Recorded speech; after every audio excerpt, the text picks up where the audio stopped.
Bienvenue sur Top Invest, la chaîne des top d'investissement. Ici, on parle essentiellement d'entreprises de qualité. Avantages concurrentiels, j'adore parler d'avantages concurrentiels. Donc, le pricing power, c'est un élément clé dans tout ce qui concerne l'avantage concurrentiel. Ok. Quand vous entendez généralement ici entreprise de qualité, entreprise de qualité, entreprise de qualité, entreprise de qualité résume à une seule chose, une entreprise qui a un pricing power. C'est tout. Et la qualité en elle-même peut se décliner il y a plusieurs différences ici. Donc ça peut être ici le pouvoir de la marque, donc intangible, actif intangible. Ça peut également être des brevets. Ça peut également être ici le switching cost, donc le coût de commutation. Plus vous utilisez un produit, moins vous aurez tendance à vouloir changer pour un autre, surtout si vous êtes déjà habitué à ce produit-là, parce que ça entraîne des charges supplémentaires. Je pense que j'en ai fait une vidéo ici, il y a sur comment on appelle ça, avantage. On va taper avantage, top invest. On va trouver les 5 types d'avantages concurrentiels ici. Mode, c'est une vidéo d'il y a 5 mois ici, donc n'hésitez pas à aller la regarder. On en avait parlé tantôt, ok? So, on revient ici sur l'article en question. So, une offre pointue en amont de la chaîne, enfin, je recommence, excusez-moi, parce que voilà, une offre pointue en amont de la chaîne de production, un nom reconnu, des barrières élevées à l'entrée, c'était le profil d'entreprise idéal pour 2022 et qui le restera cette année, celui qui facilite l'art de renchérir ses prix pour compenser les hausses des coûts. Oui, techniquement, privilégier uniquement les entreprises qui ont des avantages concurrentiels. Parce que ces entreprises-là peuvent naviguer, d'accord, dépendamment des cycles économiques. D'accord. Voilà, quand la période est assez difficile ici, quand on parle d'inflation, etc., elle a la capacité de pouvoir passer l'augmentation des coûts des matières premières au consommateur final, tout simplement parce que le produit qu'elle vend est indispensable pour ces personnes-là, ou bien le savoir-faire qu'elle a ici ne peut pas se retrouver ailleurs. OK? Toutes les entreprises n'ont pas des avantages concurrentiels. D'accord? Donc Coca-Cola et Coca-Cola, c'est pas la même chose. C'est vraiment pas la même chose. OK? So, on continue. Je ne sais même pas si Coca-Cola existe. C'est juste une image, en fait, pour vous donner. Enfin, si vous voyez Coca-Cola et Coca-Cola, il y a de fortes chances que Coca-Cola coûte plus cher que Coca-Cola. Et il y a de fortes chances que les volumes de vente soient plus élevés sur Coca-Cola par rapport à Coca-Cola. D'accord? Même si le produit a le même goût.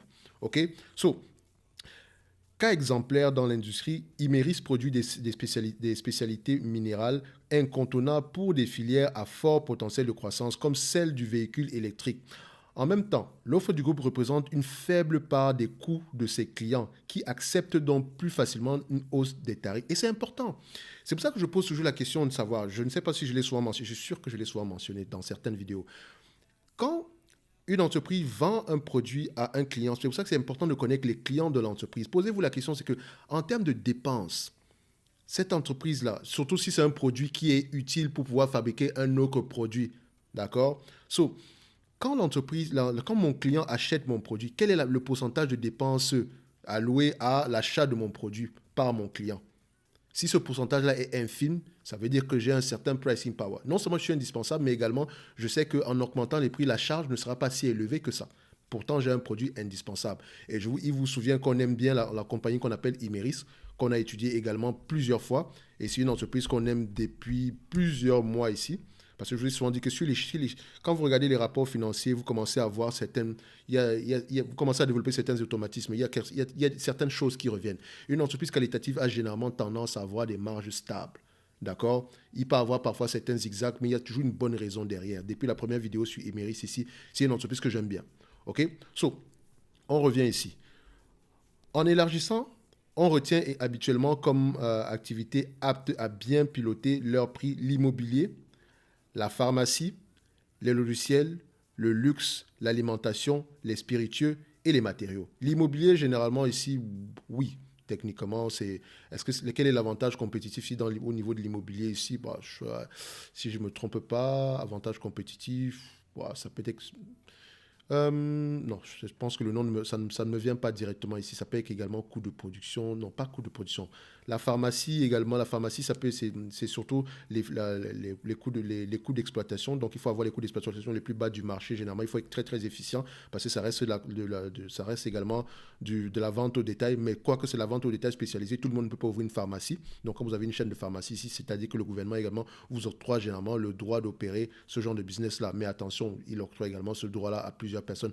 Les logiciels, généralement, c'est le coût de commutation. Donc, quand vous commencez à utiliser un logiciel, il est très difficile pour vous de changer pour un autre, surtout si c'est pour faire la même chose. OK? Par exemple, si j'ai été formé pour utiliser un produit comme Premiere Pro et que vous allez me donner aujourd'hui la possibilité d'utiliser Final Cut Pro de Final Cut de Apple, il y a de fortes chances que je reste sur Premiere Pro parce que techniquement, je ne gagne rien en supplément avec ça. OK? Peut-être que même Premiere Pro est meilleur, d'accord? Mais le temps de me former, etc., non, je suis habitué à ma chose, je reste dessus. Le luxe, OK? Le luxe également, ça dépend de la stratégie marketing derrière. Il y a pas de solde dans le luxe et le luxe peut prendre plusieurs types de formes. OK? Il n'y a pas de luxe abordable. Et quand vous êtes dans le luxe, ne soyez pas dans le luxe uniquement pour vendre des chaussures, des vêtements ou bien des bijoux. Vous pouvez également être dans le luxe pour vendre, je ne sais pas moi, des voitures, d'accord? Ça peut être également des hôtels, ça peut être également des valises, un peu le modèle à la LVMH. Tout, tout est luxe, ok? Au niveau LVMH, tout est luxe, ok? Maintenant, ils n'achètent pas tout type. Je pense ils savent qu'il y a du luxe dépendamment des activités. Dans presque toutes les activités, généralement, ils peuvent retrouver du luxe quelque part, un segment luxe quelque part, ok? Donc, ils ne seraient peut-être pas exclus un jour de voir LVMH racheter Ferrari, d'accord? So, maintenant, on continue. Dans ce dernier domaine, donc c'est-à-dire que celui des matériaux, donc le matériau, c'est souvent le savoir-faire, donc c'est parfois la propriété intellectuelle ici, mais ça peut, donc parfois ici, quand je sais faire un produit particulier, il y a de fortes chances ici que les gens viennent chez moi parce que j'ai un certain savoir-faire et ça me permet de pouvoir gonfler les coûts. Donc, dans ce dernier domaine, la croissance de Saint-Gobain aura reposé exclusivement en 2022 sur les hausses de prix, avec une augmentation de 15,3% sur les 9 premiers mois de l'exercice.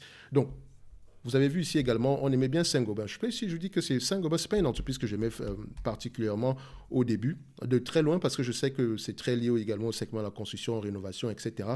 Mais 2022 nous a permis de voir que c'est une entreprise qui a un certain pricing power. Donc, ça pourrait être assez intéressant de l'observer en profondeur. OK? So, c'est également une très belle entreprise.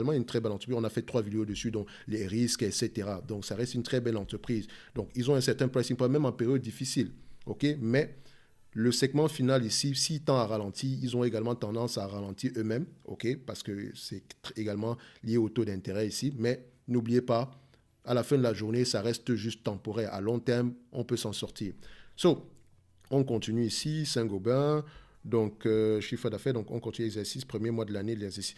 De même, dans l'alimentation ou la grande distribution, impose de dures conditions de négociation, tarifaires, les grands producteurs ont su obtenir des relèvements de tarifs importants. Comme en témoigne l'augmentation supérieure aux attentes des chiffres d'affaires de Danone, Nestlé et Unilever. Donc, quand on dit dans l'alimentation ou la grande distribution impose. Donc, on dit où. Donc, c'est la grande distribution qui impose de dures conditions de négociation tarifaire. Notamment, et c'est important de le mentionner parce que quand vous êtes dans un pays où il y a très peu de grands, de grands distributeurs, on va le dire comme ça, d'accord? Ils ont la capacité de négocier. Quand Walmart va s'asseoir à table pour négocier avec Coca-Cola, ils parlent d'égal à égal. Coca-Cola n'impose pas quoi que ce soit à Walmart. Parce que Coca-Cola, c'est également que si on sort de Walmart, ça va être compliqué. Mais Walmart, c'est également qu'on a besoin d'avoir un tout petit peu de Coca-Cola. Donc, on doit s'entendre. C'est la même chose avec du Costco. Parce qu'en termes de volume, ça va aller. Mais si vous, avec vos petits magasins, un seul magasin, etc., c'est déjà beaucoup, hein, excusez-moi. Mais avec un seul magasin, voilà, même si vous avez un chiffre d'affaires qui est de plus en plus croissant, mais quand vous allez vous asseoir pour négocier avec Coca-Cola, si vous avez un seul magasin, vous pouvez même pas, ils vont vous imposer les prix. OK? Ils vont vous imposer les prix. So, plus vous êtes gros au niveau de la grande distribution, plus vous avez tendance à négocier les prix. Mais attention, il y a certains produits ici également qui vous permettent de pouvoir maintenir des marges assez élevées parce qu'ils sont très, très recherchés. Vous savez que si vous ne les avez pas également, voilà, vous courez le risque de perdre certains clients par rapport à la concurrence. Donc, ici, on cite par exemple les chiffres d'affaires supérieurs de Danone, d'accord, de Unilever et de Nestlé. C'est bien d'avoir un chiffre d'affaires supérieur. Hein. Ce qui est important ici, ce qu'on ne vous dit pas, il faut regarder les marges bénéficiaires. C'est ça. Parce que les chiffres d'affaires supérieurs, mais sans doute, tout ça a été, comment on dit ça? Ça a été couvert en totalité par l'augmentation des charges par rapport aux matières premières. Par exemple, Danone et Unilever sont très mal gérés. C'est deux entreprises mal gérées. Vous pouvez revoir les documents. Il y a assez d'informations sur Internet par rapport à Danone. Je pense que sur Unilever, présentement, il y a même comment on appelle ça? Il y a même un activiste qui est rentré dans le conseil d'administration. C'est Nelson Peltz. Nelson Peltz. Qu'est-ce qu'un activiste? C'est quelqu'un, généralement, il y a plusieurs types d'activistes, mais celui-ci, en fait, quand il arrive dans un conseil d'administration, d'accord, son but ici, c'est qu'il y ait du changement. Peut-être qu'il va vous demander ici de vendre certains segments d'activité, d'augmenter la productivité, de réduire, par exemple, de réorganiser ici comment on appelle ça, l'organigramme de l'entreprise, parce qu'il y a peut-être des doublons, il y a des gens qui n'ont rien à faire là. Bref, quand il rentre dans une entreprise, généralement, on va appeler ça du joker investment. Donc, c'est-à-dire que joker investing. Donc, on va ici joker, on va mettre ici joker. J'espère que c'est comme ça qu'on écrit ça. Joker investing. J'espère que c'est comme ça qu'on écrit ça. OK. Quand on dit joker investing, ça veut dire quoi? En fait, joker investing, ça veut dire je mise sur le gestionnaire. Je ne mise pas sur le cheval. Donc, jockey, en fait, dans le sens où vous voyez les chevaux, etc. Donc, le cheval, c'est l'entreprise. Le jockey, c'est le manager. OK? Vous pouvez avoir un très bon cheval, très performant, mais si vous avez un mauvais jockey, ça ne sert à rien. D'accord? Vous pouvez avoir un très bon jockey, très performant, mais si vous avez un mauvais cheval également, ça peut également être compliqué. Mais si vous avez les deux, donc si vous vous assurez que vous avez déjà un bon cheval, alors il vous reste juste le bon jockey. D'accord? Donc, généralement, ici, ils servent de jockey. Donc, c'est-à-dire que quand il arrive quelque part, c'est un peu comme un catalyseur. Il pousse au changement. Et ce Nelson Peltz, dont je vous ai parlé tantôt, donc, je vous ai, par exemple, vous pouvez également aller lire, je pense, est-ce que c'est l'article ici? Non, c'est pas ça. Bref, le même Nelson Peltz dont on parle présentement ici, je vous encourage vivement à aller taper Nelson Peltz. À côté, vous tapez Disney. Présentement, il est rentré dans un combat avec Disney parce qu'il dit que Disney doit changer. On va en reparler par rapport à Disney. Ne vous inquiétez pas. OK? Donc, vous pouvez voir ici, Nelson Peltz plan proxy fight again Disney. D'accord? Donc, on revient ici sur la vidéo. Donc, Unilever et Danone sont mal gérés. Nestlé, ça va encore. À l'intérieur d'un même secteur, les capacités peuvent varier, à savoir faire l'équivalent, excusez-moi, c'est la fatigue, à savoir faire équivalent. Les constructeurs automobiles souffrent davantage sur les modèles grand public que sur le haut de gamme. Information très importante, d'accord? À savoir faire équivalent, les constructeurs automobiles souffrent davantage sur les modèles grand public que sur le haut de gamme. Donc, pour les entreprises qui ont l'habitude d'être uniquement sur du haut de gamme, un peu comme les BMW, Mercedes, ils souffrent moins que les entreprises qui sont dans du grand public. D'accord? C'est important généralement de regarder également le positionnement même de l'entreprise dans ce secteur-là. Parfois, certaines entreprises ont plusieurs positionnements. Donc, on va dire que non, on est grand public, mais également on est un tout petit peu de luxe. Vous allez voir qu'on a de moins en moins de voitures grand public. Quand je dis grand public, ça veut dire que les voitures coûtent de plus en plus cher. D'entrée de gamme, elles coûtent de plus en plus cher. Parce qu'avec l'avènement de la voiture électrique, ça va devenir de plus en plus cher de produire des voitures à, c'est pas moi, 20 000 euros. D'accord? Donc, c'est important de voir qu'elles vont... Et ce n'est plus rentable, en fait. Ce n'est pas assez rentable. OK? Les marges sont très minimes. Donc, on va généralement s'orienter vers des entreprises, vers des modèles où on peut avoir des marges assez correctes. Donc, c'est également quelque chose à aller creuser en conséquence dans le segment automobile. Donc, les acteurs les plus fragiles sont ceux dont les prix réagissent sans filtre aux variations de l'offre et de la demande, ce qui est habituellement le cas du transport aérien, dont on a parlé dernièrement. Et je rappelle qu'on a présentement dans la newsletter gratuite, vous avez une analyse sur les entreprises exerçant dans le transport aérien. Je vais faire la vidéo bientôt, sans doute, quand j'aurai le temps. Le transport aérien, ce sont des price takers. Ils ne fixent pas le prix. D'accord?